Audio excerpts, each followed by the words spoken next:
साथ बदलते रहे हैं। तैयार हो जाइए एक मजेदार और रोमांचक सफर के लिए।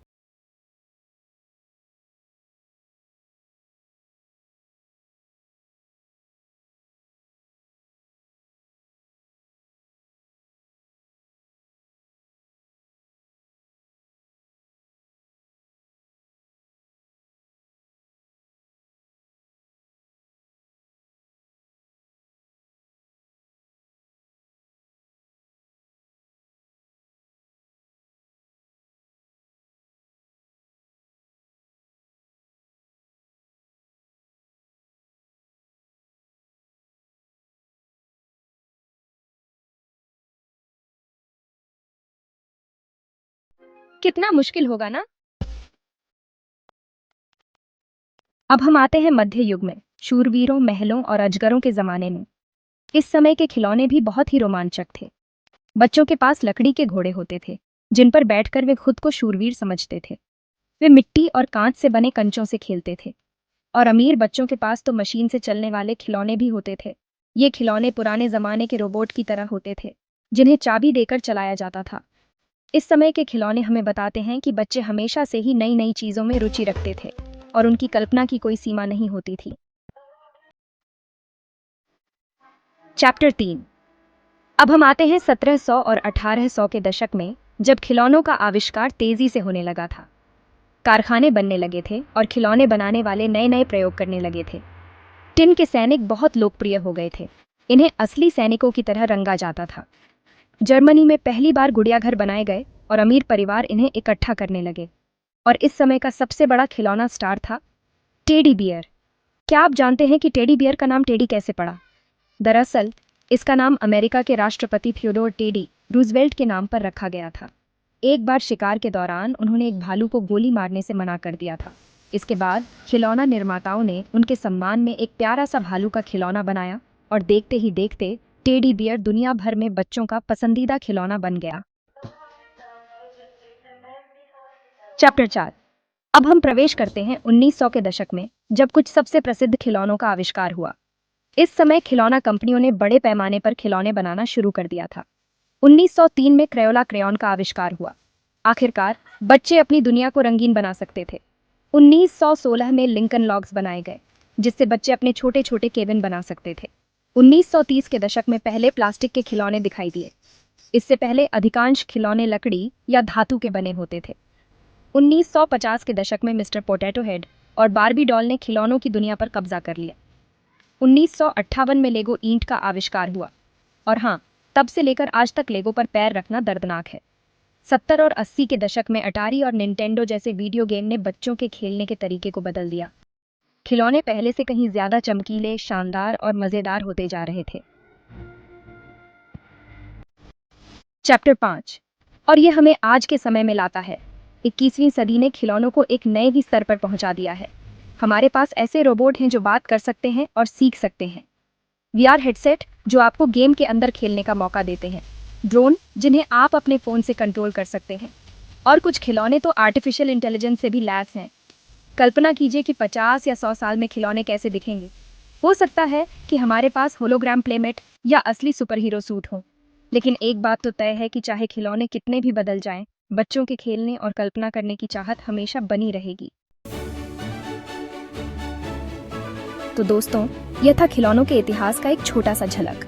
लकड़ी की गुड़ियों से लेकर वीडियो गेम तक, टेडी बियर से लेकर रोबोट तक, खिलौने हमेशा बचपन का एक अहम हिस्सा रहे। ऐसी ही मजेदार और ज्ञानवर्धक यात्राओं से जुड़े रहें। अगली बार तक खेलते रहो, सीखते रहो और हमेशा खुश रहो। नमस्ते बच्चों, क्या तुमने कभी सोचा है कि बहुत पहले खिलौने कैसे होते थे? खिलौने लगभग उतने ही पुराने हैं जितने कि लोग। चलो इतिहास के एक मजेदार सफर पर चलते हैं और देखते हैं कि समय के साथ खिलौने कैसे बदले हैं। लकड़ी और पत्थरों से बने साधारण खिलौनों से लेकर हाईटेक गैजेट्स तक, खिलौने हमेशा बचपन का हिस्सा रहे हैं। खिलौनों के अद्भुत इतिहास के बारे में जानने के लिए तैयार हो जाइए। बहुत पहले प्रागैतिहासिक काल में बच्चों के पास खिलौनों की दुकानें नहीं होती थी। सोच भी सकते हो, वे अपनी मस्ती खुद बनाने के लिए प्रकृति में जो कुछ भी मिलता था उसका इस्तेमाल करते थे। वे पत्थरों, लकड़ियों और मिट्टी से खेलते थे। वे मिट्टी से गुड़िया बनाते थे। कभी कभी वे लकड़ियों को भाले की तरह मानकर काल्पनिक जानवरों का शिकार करते थे। भले ही उनके खिलौने साधारण थे, लेकिन उन्हें अपनी कल्पनाओं का इस्तेमाल करके खूब मजा आता था। प्राचीन मिस्र में बच्चे लकड़ी या मिट्टी से बनी गुड़ियों से खेलते थे। कुछ गुड़ियों के बाल मोतियों से भी बने होते थे। क्या आप सोच सकते हैं कि इसे बनाने में कितना समय लगता होगा? मिस्र के बच्चे सैनेट जैसे बोर्ड गेम भी खेलते थे और उन्हें लट्टू से खेलना बहुत पसंद था। उनके पास पहियों वाले खिलौने भी थे, जैसे छोटी गाड़ियां। बिल्कुल तुम्हारी तरह उन्हें इधर उधर दौड़ाना बहुत पसंद था।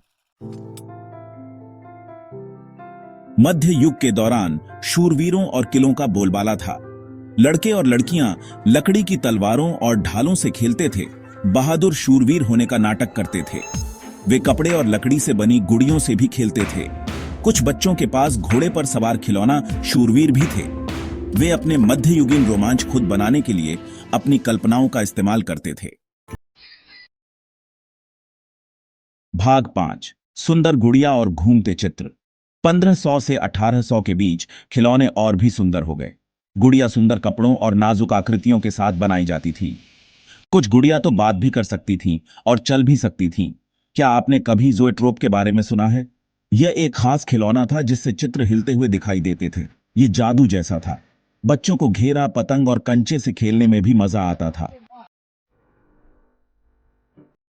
भाग 6, टेडी बियर और खिलौना ट्रेनें। औद्योगिक क्रांति खिलौने बनाने के नए रोमांचक तरीके लेकर आई। कारखाने पहले से कहीं ज्यादा तेजी से और सस्ते में खिलौने बना सकते थे। यही वह समय था जब टेडी बियर लोकप्रिय हुए। खिलौना ट्रेनें भी बहुत लोकप्रिय थीं। बच्चों को पटरियां बनाना और ट्रेनों को चलते हुए देखना बहुत पसंद था। अन्य लोकप्रिय खिलौनों में घोड़े पर सवार खिलौने, बिल्डिंग ब्लॉक और रस्सी कूदना शामिल था। भाग 7, इलेक्ट्रॉनिक मस्ती शुरू। कुछ गंभीर मस्ती के लिए तैयार हो जाइए। 1950 के दशक में इलेक्ट्रॉनिक खिलौने दिखाई देने लगे। उनमें से एक था मिस्टर पोटैटो हेड। उसका मजेदार चेहरा याद है? फिर आई बारबी, मशहूर फैशन डॉल। वह कुछ भी बन सकती थी जो आप चाहते थे। और अंदाजा लगाइए क्या, वीडियो गेम का आविष्कार हुआ। पहले वीडियो गेम को टेनिस फॉर टू कहा जाता था और यह स्क्रीन पर टेनिस खेलने जैसा था। भाग 8, डिजिटल एडवेंचर्स। डिजिटल युग हमारे लिए और भी अद्भुत खिलौने लेकर आया। तमागोची याद है? वे वर्चुअल पालतू जानवर थे जिन्हें आपको खाना खिलाना और उनकी देखभाल करनी होती थी। और पोकेमॉन कार्ड्स को कौन भूल सकता है? लेगो माइंडस्टॉर्म के साथ लेगो और भी मजेदार हो गया। आप रोबोट बना सकते थे और उन्हें चलने के लिए प्रोग्राम कर सकते थे। खिलौने पहले से कहीं ज्यादा इंटरैक्टिव और रोमांचक होते जा रहे थे। भाग 9, खेल का भविष्य। आज हमारे पास बात करने वाले रोबोट, वर्चुअल रियलिटी गेम और उड़ने वाले ड्रोन जैसे अविश्वसनीय खिलौने हैं। क्या आप सोच सकते हैं कि भविष्य में खिलौने कैसे होंगे? शायद हमारे पास उड़ने वाली कारें होंगी या ऐसे खिलौने होंगे जो हमारे दिमाग को पढ़ सकेंगे। खिलौने कितना भी बदल जाएं, एक चीज हमेशा एक जैसी रहेगी, खेलने की शक्ति। इसलिए खेलते रहो, कल्पना करते रहो और कौन जाने आप कौन से अद्भुत खिलौने बनाएंगे।